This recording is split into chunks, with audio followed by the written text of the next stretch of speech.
Hi everyone, we're about ready to start. If everyone can please have their seats.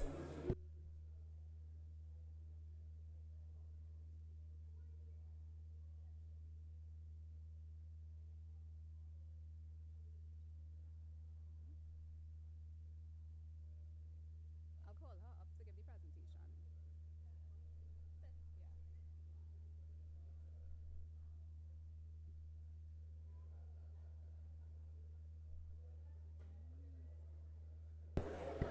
All right, good afternoon, everyone. Thank you so much for coming out to join us for the launch of the proposed regional goal on adaptation for the Caribbean.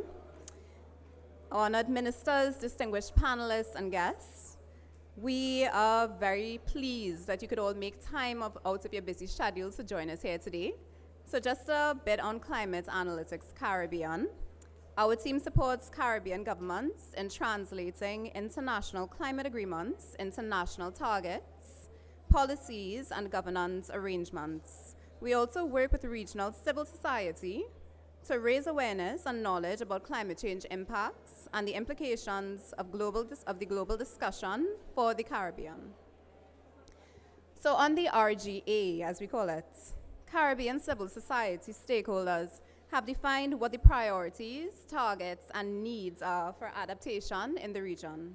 This proposed RGA is intended to empower Caribbean communities and local adaptation actors to better engage and participate in implementing and reviewing progress on the global goal on adaptation. The framework for this at the international level. We look forward to engaging with all of you, especially our leaders and policymakers on this proposal. And we are very excited to kick off the endorsement process by Caribbean governments to formally adopt a regional goal on adaptation for the Caribbean. So just to set the scene, before we go into the presentation, we have been, as Climate Analytics Caribbean, we have been traveling throughout the Caribbean, working on a documentary on the global stocktake. So some of our interviews have focused on community-led adaptation efforts. I would just like to direct your attention to the screen. We have a very short clip from one of a really impressive activity, and I'm really glad we have the minister from St. Lucia here today, because I think you will find this very interesting. It's from your home country. So 1 second while we load the video.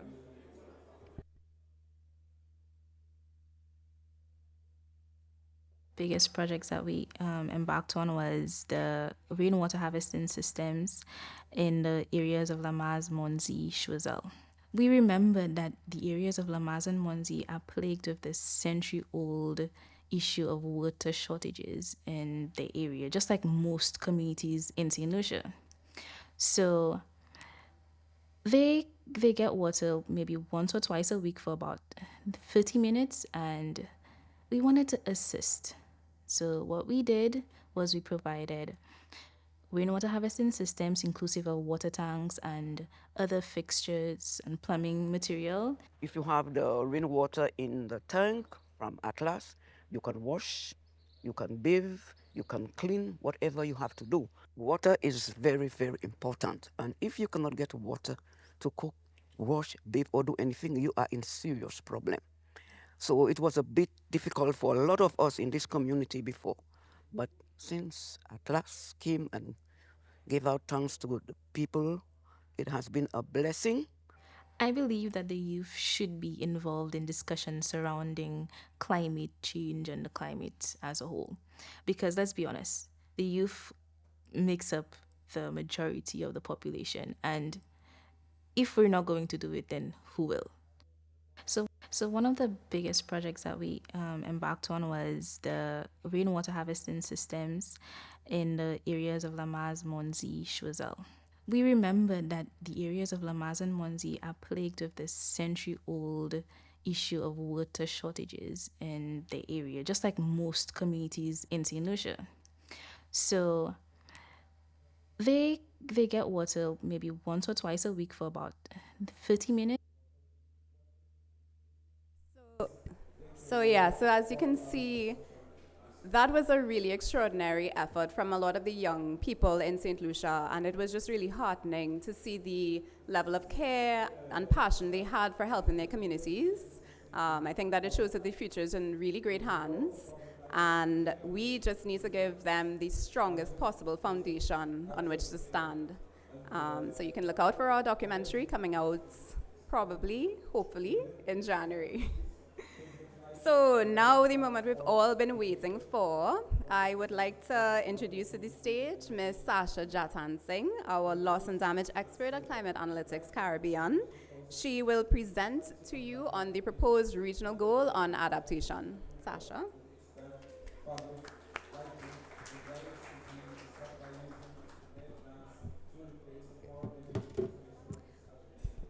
Hi everybody, good afternoon, and I'm really pleased to, oh, sorry.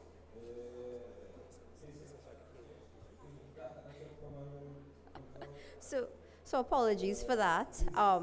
So I'm really pleased to present this proposal for a regional goal on adaptation for the Caribbean.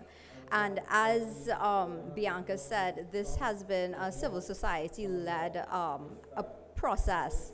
And I really want to thank the Caribbean Climate Justice Alliance, the members of that, because they've really helped to shape what this regional goal, this proposal for the regional goal on adaptation would look like for the Caribbean.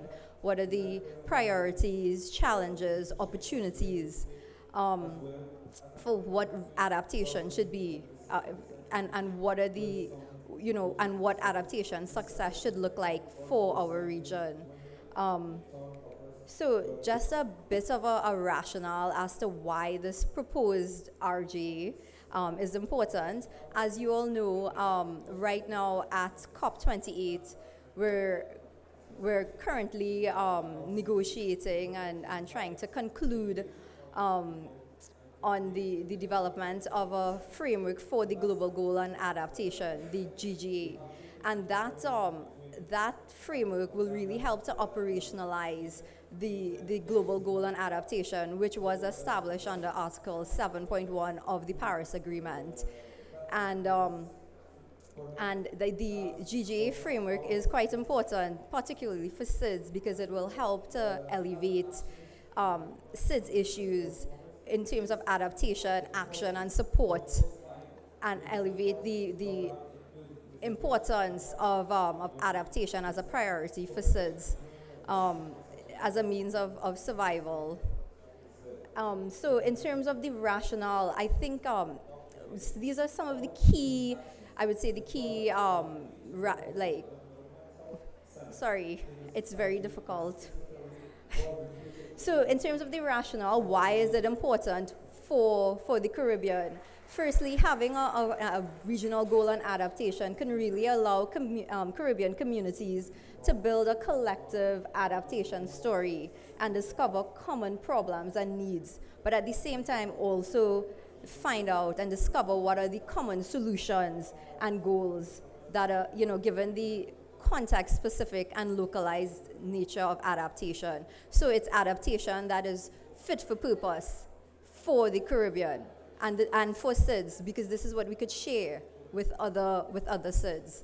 Also, the RGA will capture a variety of voices, data, knowledge, experiences, and practices through engaging multiple stakeholders, and will allow for learning and knowledge sharing on adaptation, which is incredibly important to ensure that we have adaptation as a bottom-up and top-down approach, but we need to have more inclusion of a variety of adaptation actors from the community level all the way up to government involved in shaping how adaptation success will look like for SIDS, for the Caribbean region. And then also having a RGA will empower Caribbean communities and local actors involved in climate action to contribute and inform the international climate change negotiations on the GGA and adaptation at large, and in addition help to implement and measure progress on the GGA. And I think that has been one of the biggest issues with, the climate change negotiations and developing this framework on the GJ. How do we get these local voices and the experiences of people who are feeling the brunt of climate change? How do we capture that and incorporate that into our negotiations on the GJ framework? Because we tend to forget that it's not about negotiators and diplomacy. It's really about the real need and the dire impacts taking place right now. It's their lived reality. And we need to acknowledge that. Also, having a RJ for the Caribbean will raise the visibility of adaptation in the Caribbean and can secure greater political support and buy-in for this critical issue. And finally, the RGA will also allow for quantifying of adaptation support needs, including adaptation finance, to achieve this regional goal, and could also track progress on adaptation action and support.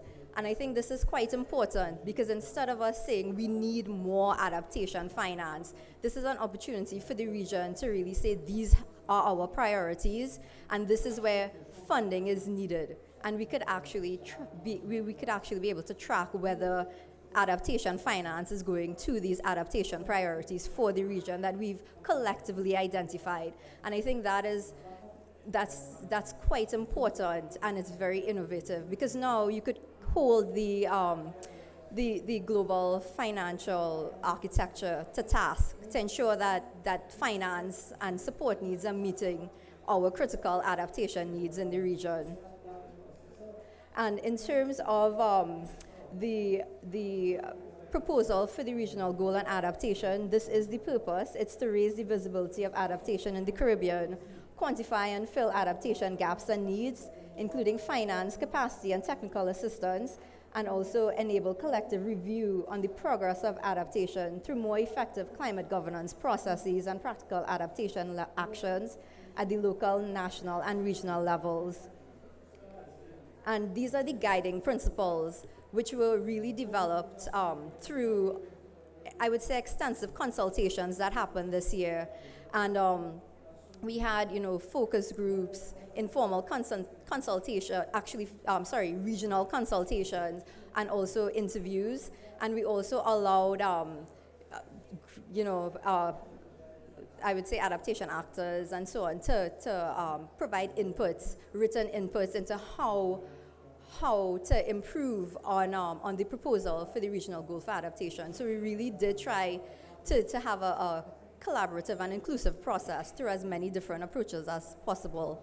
And the guiding principles, this is a long list, but I just wanted, what is quite important is that, what is key is that we should be emphasizing rights-based approaches. It should be people-centered, and it should be enabling, people-centered, just and transformative action. It should be focusing on locally led adaptation. And I think what is quite important, and this is what was identified as a key guiding principle for this proposed regional goal on adaptation, is that it needs to ensure a whole of society approach, particularly through meeting the needs of the most vulnerable groups and communities first. So if we ensure that the most vulnerable people and communities, their needs are met in terms of adaptation action, then that is a way to ensure adaptation success for the Caribbean. And in terms of the vision for the proposed RGA, it's a vision. As I say, this is a proposal. It needs to be refined and, massaged and through further consultation in order to be finally approved.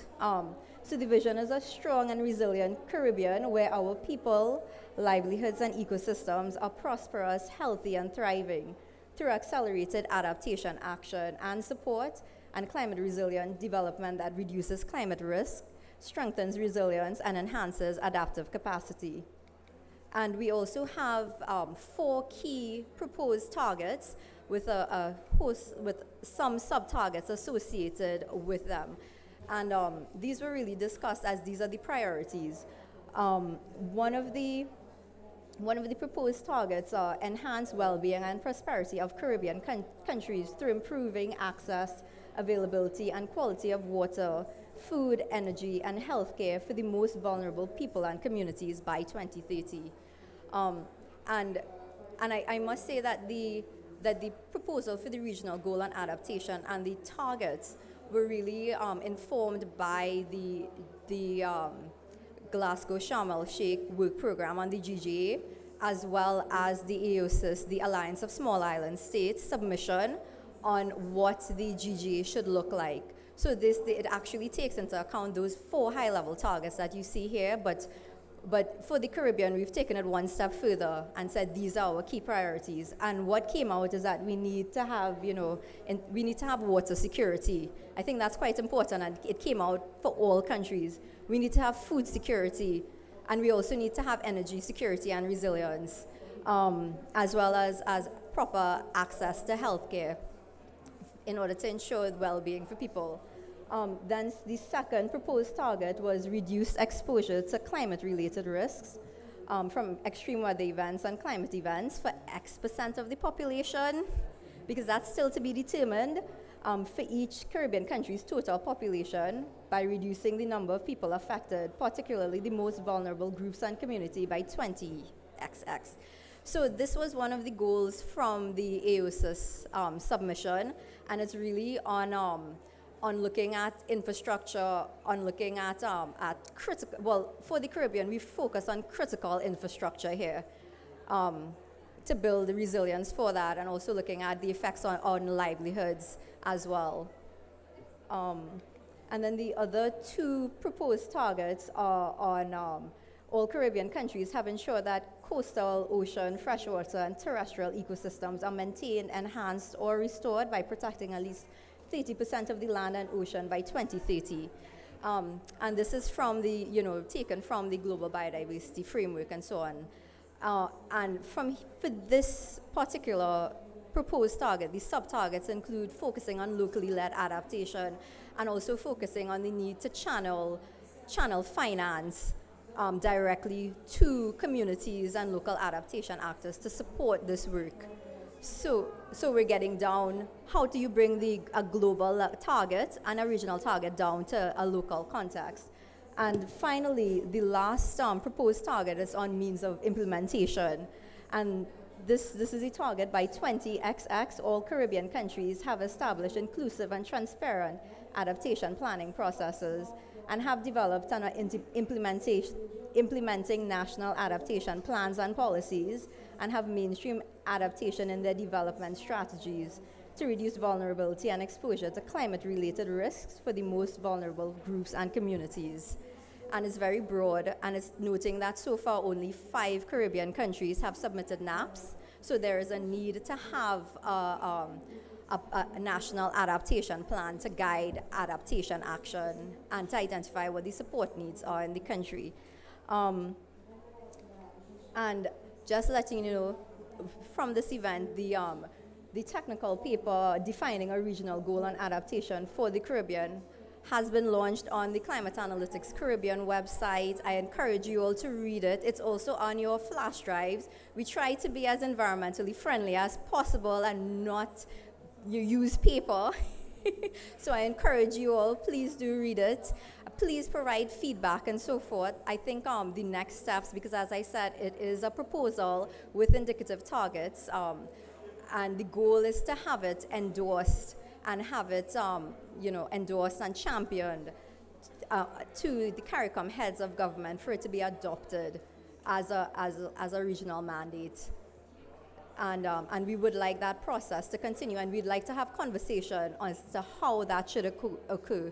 So I just want to say thank you very much for indulging me. And I do encourage you all to please read this paper. Thank you.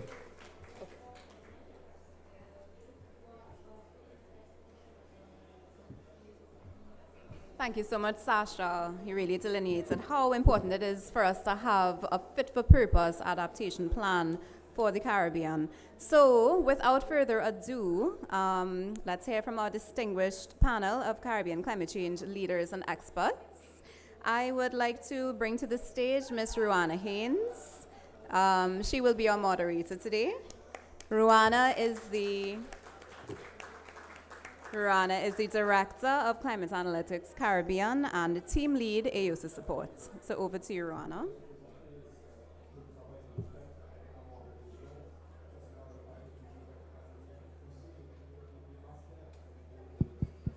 I think this is live now. Hello, everybody. Good afternoon and welcome. It is my great pleasure today to introduce you to the panel that we have, beginning with the Honourable Minister Shawn Edward, Minister for Education, Sustainable Development, Innovation, Science, Technology, and Vocational Training for St. Lucia. Minister Edward, if you could join me.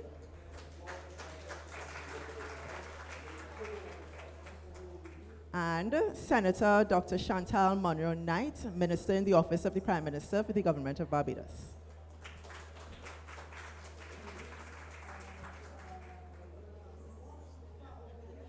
Thank you both so much for joining us here. I believe there's a mic next to you. And I'll start with you, Minister Edward.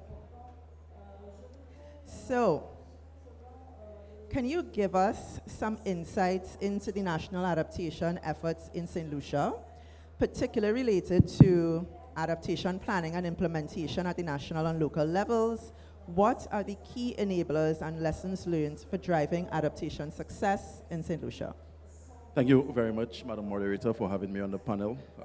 Let me say good afternoon to the scores of persons who have taken time out from what is obviously a very busy schedule at COP to be here. And it's very important that when activities of this nature are planned for purposes of Caribbean benefits, that we can find the time to support such activities, because at the end of the day, the benefits would redound to the people of the Caribbean. In relation to and also let me acknowledge the presence of my fellow minister from Barbados, who seem to be following me around, because we sit on so many panels together at the COP. St. Lucia's National Adaptation Plan is a process that basically spans 10 years. And we're speaking of 2018 to 2028. So it is in train. We are not where we really want to be at the end of the process, but we have made strides. It consists of cross-sectoral and sectoral adaptation measures that have been prioritized in terms of urgency, looking at them from the standpoint of short-term, medium-term, and long-term through a consultative process. The adaptation plan is in the remit of the Department of Sustainable Development. But because of the work that it entails, it is very important that you have key sectors in the government of St. Lucia represented at the consultation level to ensure that everybody has input into a strategy and a document that would guide the development of our country where that is concerned. The government of St. Lucia adopted its NAP, or National Adaptation Plan, in 2018. Which defines 8 priority areas for adaptation measures covering water, agriculture, fisheries, resilient ecosystems, including marine and terrestrial, infrastructure and spatial planning, education, health, and tourism. More in-depth sectoral adaptation strategies and action plans for water, agriculture, fisheries, and resilient ecosystem adaptation strategies and action plans have also been developed. So quite apart from the national plan, we have encouraged and we've mandated sectors to have their own plans that would cause us to deal with the issues on a sectoral level, but all contributing to a national document that speaks to the total development of our country. Some of our key adaptation efforts are captured through St. Lucia's National Adaptation Plan Progress Report for the first 3 years. And remember, I said that it spans 10 years and that it is still work in progress. But for the first 3 years, we've been able to do a review of our adaptation plan, particularly in sectoral adaptation planning. And several of those plans have demonstrated or pointed us to the progress that we've been making. Yes, there are still a lot of gaps to be filled, but we are satisfied with the progress that we are making. And of course, we cannot go about it alone, and so we rely on development partners and friendly governments to provide assistance as much as possible. St. Lucia also incorporated adaptation into its updated Nationally Determined Contributions, or NDC, developed in 2020, which assists in further driving the effort for adaptation implementation. We have begun a comprehensive tracking of adaptation efforts along mitigation efforts within our NDC partnership plan as part of our effort to track the implementation of national climate action. So it is one thing to be engaged in the planning and bringing everybody together to inform one document, but you must also be cognizant of time. Because as we have said time and again in this pavilion and elsewhere, we are really behind the 8th ball, as they say, as it relates to having policies in place that will cause us to get the monies that we need to deal with the issues that confront us on a daily basis. But let me just see, before I hand over to you, Madam Moderator, that in the areas of tourism and fisheries, two very critical areas for GDP and for livelihoods in our country. Our economy is heavily reliant on tourism. This is the mainstay of our economy. And the marine environment is critical to the tourism product. And fisheries also has a vested interest in the marine environment. So you do not want a situation where you have different government entities at loggerheads with each other in terms of who has, for want of a better expression, the right of way. But what you want is for the resource to be harnessed in such a way that it benefits everybody, and that individual agencies and technical people, they know their specific rules. Of course, there will always be instances for overlap, but at the end of the day, what you want is for the best decisions to be made that will redound to the economic benefit for the country and to cause us to be in a position where we can cause our people to improve their lot in life. Thank you. Thank you. Thank you so very much for that. So vision setting, broad consultation down to the local level with stakeholders, as well as governance systems in place and coordination. So excellent, excellent lessons for us. So to Senator Monroe Knight, what lessons can we learn from the adaptation initiatives in Barbados, and how can this proposed regional goal on adaptation drive enhanced adaptation efforts throughout the region, do you think? Yes, we're sharing. Over to you. Thank you very much. Before I begin to respond to your question, let me just say congratulations to Climate Analytics and as well to the civil society actors that have contributed to this. I spent most of my years in the civil society sector and understand the leadership that can come from there, and particularly in the context of this space, where we are at COP, and the negotiations, particularly on the GGA, are a little bit not moving forward. What we are doing here is also saying to the world, as we normally do, that as a region, we are about walking the talk, right? So we're going to look to develop our own solutions and put those on the table. So I'm very happy to see this result. In terms of what lessons can be learned in relation to Barbados' own experience and how this plan can help. So a number of the things that we've tried to do and be very practical in terms of our adaptation planning comes from our programs around what we call roof to reefs, right? So we have started to develop a kind of holistic, whole of government, comprehensive frame in which we tackle all of the legislative, policy, and practical issues around adaptation, and be able to do so in a way that allows us to be able to monitor and be able to track and also make sure that we are tackling all of those things from roofs to reefs. That helps us at the governmental level, but also as well tackles our community and stakeholder engagement as well. And that process, has emerged as a best practice because, like I said, it's a whole of government frame. So what it allows us to do is to bring all of the government partners that would normally work in a siloed way, then be able to bring them together and then identify what are the critical, like I said, policy and legislative priorities that we need to be able to action at within what time frame and exactly how are we going to do it. So that allows us then to be able to get the necessary buy-in as well. So I think that has worked well for us. I think the other learning is around then the engagement of communities. And I think that is something that we have to continually work at. It is very comfortable sometimes for government when we have a plan and are seeking to execute that, and when we believe or understand when we're looking at the legislative and regulatory framework, that we can work that through our systems. So there always has to be a stop and check and making sure that we are engaging our communities consistently. And I think that is an important part that I think I want to share.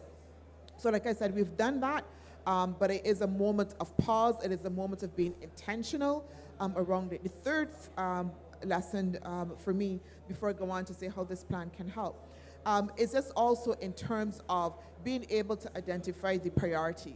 I mean, if you look at the adaptation frame, I mean, we can do everything underneath the sun. Huh? Again, what the roof to reefs allows us to do is to identify, again, in a whole of government way, what are those kinds of critical priorities for Barbados. So we've been able to identify those, whether that's water, shelter, housing, waste, etc. So we've been able to do that in a real way that allows us then to bring focus to the efforts, yeah? And then, like I said, be able to track our achievements along that spectrum. I think that this initiative is extremely critical, like I said, more from the principal point of view of the region, being able to see that we have, as was said before, a fit-for-purpose frame that it is built on our experiences and lends the voices of the communities to bear. I would just add, though, I think that there are a couple of things that we need to keep our eyes on, and that has to do with data, yeah? And how we bring data and science to bear as we move to build out the frame. So I was very happy to hear that we had the involvement of community voices, which is good, but I think we have to just keep our eye on making sure that we have a data-driven approach. The second thing has to be about making sure that we have the necessary cross-collaboration that is needed. So like I said, the roof to reach, it was very much intersectoral, working across different government departments. So again, when we apply this tool, being able to then see how, again, we're working across various sectors, again, in order to make sure that we, one, can have the necessary rigor, but also as well the necessary inputs as well. And the final thing is, yes, it's a good regional tool, but just making sure that we also have built in some nuances for these particular circumstances of individual countries as well is also going to be extremely important in terms of its utility. But I do look forward to seeing it play out and work and develop as it goes ahead. Thank you. Thank you. Thank you so very much, both ministers. Could we have a round of applause? Excellent, excellent, excellent lessons. Okay, so I'll invite you now to take your seats, and we will have the two next panelists in the hot seat on this regional goal on adaptation. So I'd invite Dr. Colin Young, Executive Director of the Caribbean Community Climate Change Center, as well as Dr. Orville Gray, Head of the Secretariat for the National Adaptation Plan Global Network and the International Institute for Sustainable Development. Welcome both.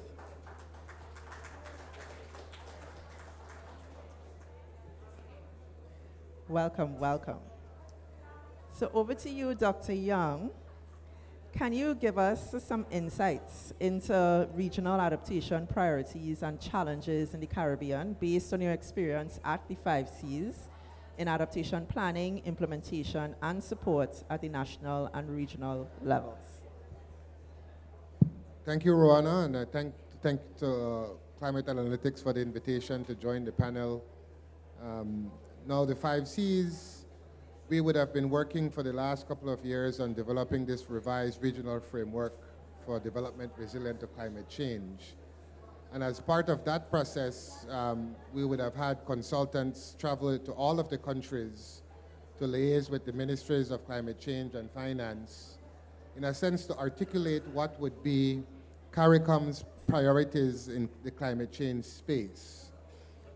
This is in addition to what would be articulated in the nationally determined contributions of member states. And what has emerged in the adaptation space is that there are some critical sectors that are the adaptation priorities for our member states. The first one is obviously in water. Water is the critical sector because it impacts so many of the other sustainable development goals. We have 8 of the top 30 water scarce countries are found in CARICOM. The second one would be the issue of food security and agriculture and the impacts that climate change is having in that space. The third is in energy. And it's an interesting sector because energy is not so much for the mitigation aspect as it is for the adaptation, the adaptive capacity that the renewable energy provide. And Minister Monroe Knight was just up here recently, but in Barbados, for example, the 5 Cs with GCF Resources is building 3 solar PV stations in Barbados that will power water pumping stations, so that when there is a shock and Barbados Light and Power goes down, then there is no way to get water to the houses and critical infrastructure. But the solar PV backup will now provide the power to get that water to houses. So for us, while there's a small amount of carbon dioxide avoided over the life of that project, the real benefit to the people and government of Barbados is not from that. It is from building the resilience of the energy sector to provide services to the people. So. And then the fourth one that is now emerging, and I think it's gaining quite a bit of traction, is the impact that climate change is now having on health, and human health particularly. So those 4 areas, water, energy, agriculture/food security, and health, seems to predominate a lot of the areas that member states are very interested in building. And so the 5 Cs in working with our member states have taken a strategic decision to work with countries to try to ensure that the projects we pursue at scale actually build resilience across all of these sectors at the same time. Right? So rather than just doing an energy project or just doing a water project or just doing a food security project, our projects actually build resilience across these 3 critical sectors. So then that's on the priority side. Obviously, then there's the access issues. We're here to talk about a wonderful initiative that was led by civil society, when we look at building resilience across these sectors, ultimately what we're talking about is building resilience from the ground up. And in order to do that, you absolutely need to it has to be an inclusive process. You have to be able to ensure that the resilience of people in communities and villages are actually built. And so I think those areas is what we're seeing. It's what our countries are asking for. And then, of course, on the implementation side, we always have challenges on the implementation side, but we're working through those by ensuring that we have the project steering committees. All of our large-scale projects have project steering committees and technical working groups that have all civil society, youths, government, non-government entities who serve on that. And that has really been, I think, a real asset to the process, because everybody who is impacted positively or indirectly is a part of the process. Great, thank you so much for that reflection. Dr. Gray, so we've heard from Dr. Young, from his experience, where he thinks the priorities lie, which line up really well with this proposed regional goal on adaptation, so thank you for that. Can I ask you for your take on this and what you think is needed in terms of implementation of a proposed regional goal on adaptation? Thank you, Rueanna, and thanks Climate Analytics for the opportunity to be here among very esteemed colleagues. I'm happy to see the direction that the region is going, and the framework that's already in place is a very good one. And what I'm hoping to see is how this now becomes aligned to the framework that's coming out of the GGA process. So and I think once we see that alignment, then the areas of complementarity will be highlighted and we'll be able to take it forward. But that said, looking in the region and how this could be implemented, every country in the region is already engaged in an adaptation planning process. I think that's something that we have to recognize, despite the fact that not every country has already developed a national adaptation plan. Many countries have a draft NAP in place, Guyana being one of those, for instance. Others have sectoral strategies that they have already developed, but many of them have not submitted these to the UNFCCC, so there's no visibility on what those priorities are and how they need to be implemented or what gaps may exist. So I think this framework will provide a good mechanism for us to look internally in countries and regionally in terms of trying to pick up those little bits and pieces and bringing them into visibility through this sort of framework. In terms of the implementation, and I hear the minister speak, for instance, of the need on health, and Colin also mentioned this. This is an emerging area. We've been having the conversations here about youth involvement and what does that look like in terms of the implementation. And looking at the climate justice movement in the Caribbean now, there's a lot of youth behind that. And I think Senator Monroe actually mentioned that as well. But one of the things that I sometimes miss hearing is education. And education, health, and youth are all very much intrinsically interlined with each other. We need to look to see how we're engaging with communities and community groups, faith-based groups, youth groups, to understand what adaptation looks like at the ground level. We need to figure out, okay, how do we look at vertical integration in the adaptation planning process? How do we move information from the bottom up into decision makers' faces? But how do decision makers articulate their priorities and what they're doing at a national level down to the local level and ensure that there's flexibility in terms of movement of information at all levels? So that is something that's going to be significant on the implementation side. We're already capturing a lot of information, and I see the conversations around metrics, indicators, etc.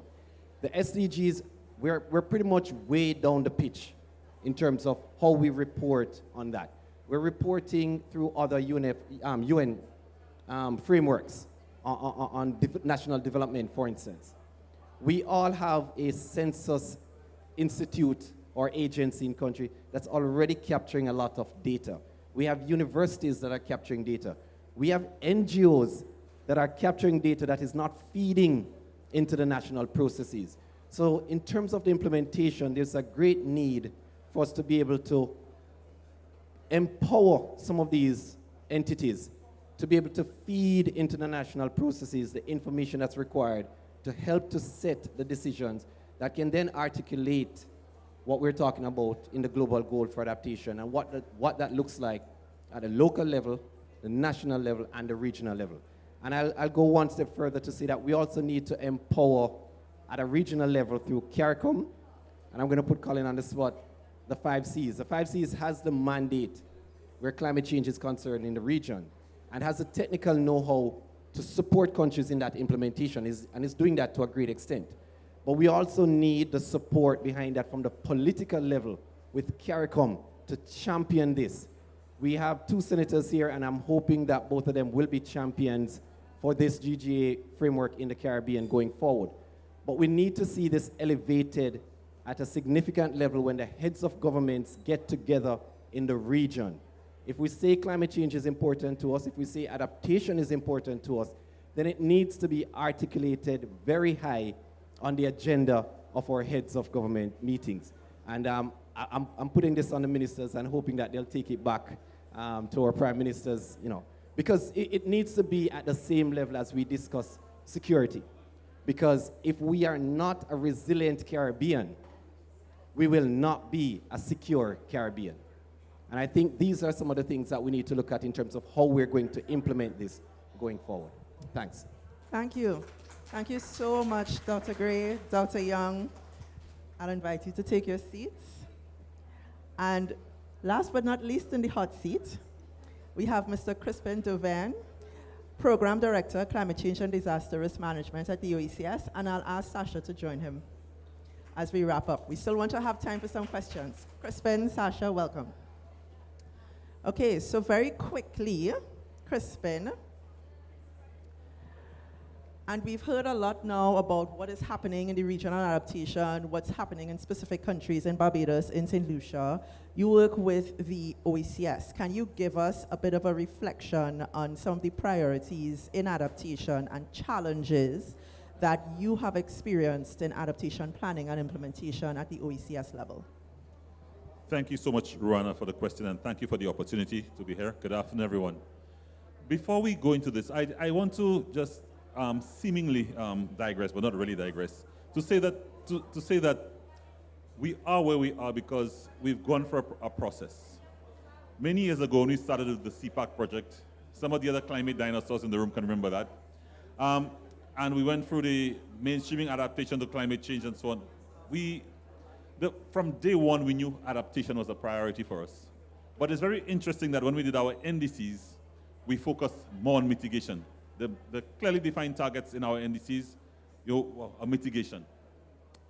When we did our review, there was a little more on adaptation, but we still hadn't really clearly defined, okay, the adaptation goals and so on. In most instances, just with a few exceptions. So a regional goal on adaptation, I think, helps us to refocus and reset and reprioritize adaptation. So you were asking about the challenges and the experiences. I think Dr. Young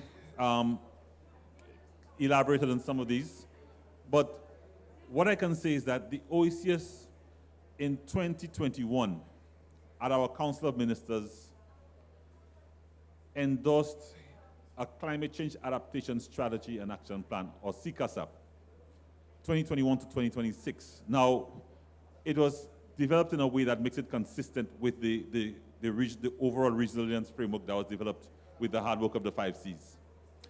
But it has three thematic pathways. The first is data and information to inform decision making. So that tells you what the challenge is. In very many instances, and in fact, if you were here at the previous presentation, there was quite a bit of conversation about the absence of, or the lack of access. So this is not the lack of data, but the lack of access to data to support decision making. The second pathway is capacity building and implementation on the ground. The two are connected because very often we want to take action on the ground, but we either A, not empowered, or B, we lack the skills or the knowledge or the capacity. So that is the second challenge. And the idea is really to work with all stakeholders at all levels to try to build the knowledge, the expertise, and so on to do what needs to be done on the ground. And so we're talking, in fact, one of the things that we do at the OECS, we work a lot with communities. So we work with a community in St. Lucia to build resilience by, improve management of a mangrove forest, a mangrove stand, and then out of that we help to support sustainable livelihoods, based on ecotourism and so on. We try to promote ecosystem-based adaptation, et cetera, and gender equality, social inclusion in our activities. Then the third aspect is leadership and resource mobilization. Of course, they say money makes the money fly, and we have a lot of plans very often, resources aren't there. Also, we recognize that over the last 25 years, I'd say, I started young.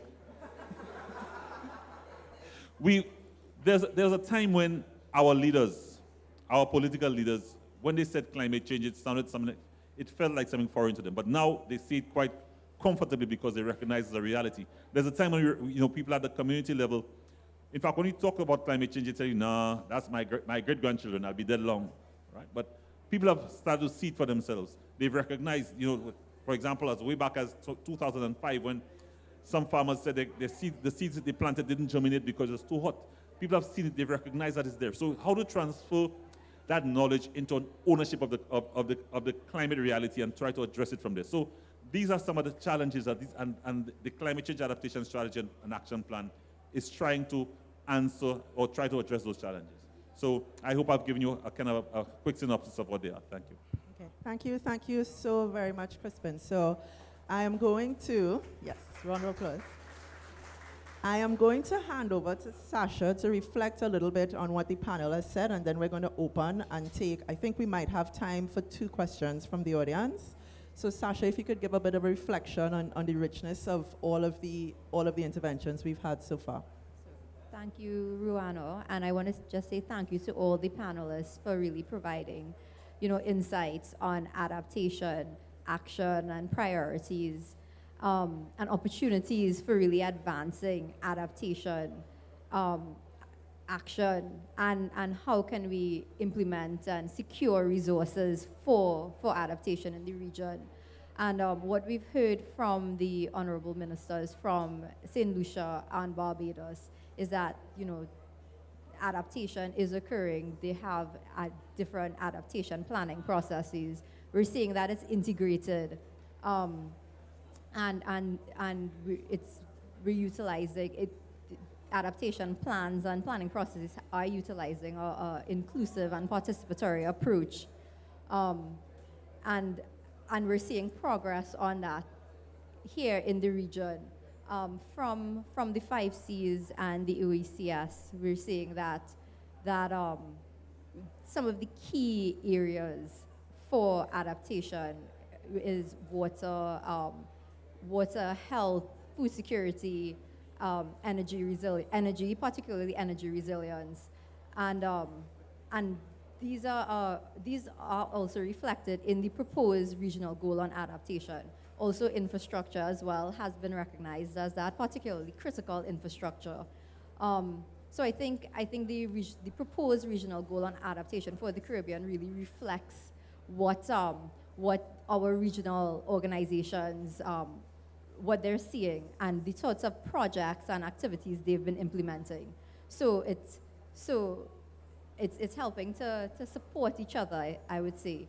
And I want to also note that what Crispin stated, that the regional goal on adaptation could help to I would say prioritize or reprioritize adaptation and include that as a central aspect of our NDCs. Now, because we do have to formulate new NDCs by 2025. So having this proposed regional goal on adaptation could really help drive that process. And I just want to thank Orville for his plea on the importance of having this proposed regional goal on adaptation to advance action, to advance leadership, and also looking at how we could advance securing the needed resources. And of course, this is a proposal with indicative indicators. It has been done through a collaborative and consultative process. And I think to take it the step further, so it's endorsed by CARICOM heads of government, and it becomes a regional goal, a true regional goal, where we could all track the progress and take adaptation to the priority level that it needs at a leadership level is quite important. So I think I'm glad to hear the views on what else is needed to get it to that level. So thank you all and for your insights on how we could really get this RGA to become, I would say, regional policy. Hopefully in the next couple of months to a year. I have high hopes. Thank you, Sasha. And I think I really appreciated what Dr. Gray said, because without resilience, we don't have security, right? And we know that security has been at the top of the regional agenda for a very long time now. So with that in mind, I'll open up for 2 questions. First come, first serve. Yes, I see TVJ at the front with Climate Action Tracker. Thank you so much. Kalisha Williams from Television Jamaica and Climate Tracker Fellow. So based on what I'm seeing this year at the current climate talks, adaptation seems to be overshadowed. Not much progress on the GGA, and it should be a part of the global stocktake. What bearing do you think this will have on the regional goal for climate adaptation, the outcome of this year's talks, as well as just the Caribbean's ability to cope with climate change? I'll pass this one over to Sasha. Thank you so much for that question. And yes, we've seen that there have been, some stalling in terms of the regional goal on adaptation, those negotiations on the framework. And actually, the Honourable Minister from Barbados is our adaptation champion for the Alliance of Small Island States. So I think in terms of elevating adaptation as a priority for SIDS, we have a fantastic champion for that. But how could the GGA framework, whether it's concluded or not, or whether it's a strong and robust framework, how can that impact on the regional goal on adaptation? I think we've developed this based on what happened at, from the GLASS work program, and also from the submissions from the Alliance of Small Island States. So we actually do have a robust framework, and we could share insights and share how this, share results from the implementing this regional goal on adaptation with international partners, and it could help with implementing and tracking progress of the GGA, regardless of what the final outcome is. So I think the fact that we've actually proposed as a region, this is what we see for adaptation, what are our goals and priority, it actually has us in a fantastic position to start implementing the global goal on adaptation. So we won't be left behind, we're ready to rule. Thank you. Thank you for that, Sasha, and I'd agree. I think the bottom line is that whether or not this process, the GGA, is completed at this COP, the Caribbean with the RGA is putting itself in a position to be ready to move forward with adaptation as a priority. So we have one last question, and then we have to go. Yes, in the front here. Hi, I'm Muskan. I'm from Curacao. It was really great to hear from all of you regarding the regional goal for adaptation, and I really appreciated hearing from policymakers. I just wanted to say it might have been nice to also hear from youth or an indigenous perspective or CSOs around, because I think that would be a really nice compliment. I just wanted to say that. But thank you for also sharing. Thank you very much. We did start with a video of a really great initiative being led by youth in St. Lucia. That's all the time we have, though. Thank you so much, everybody, for coming out. Thank you especially to the ministers and to the panelists for their contributions. Have a great afternoon.